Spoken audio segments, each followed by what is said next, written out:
بسم اللہ الرحمن الرحیم۔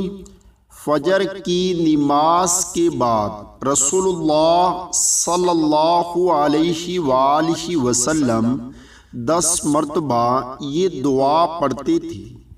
فجر کی نماز کے بعد 10 مرتبہ یہ دعا پڑھیں۔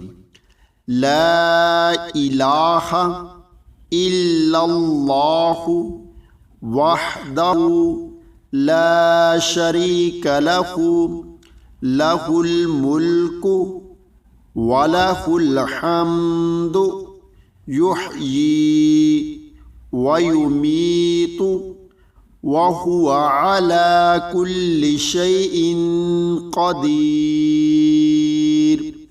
اللہ تعالی ہم سب کو بھی اس پر عمل کرنے کی توفیق عطا فرمائے، آمین۔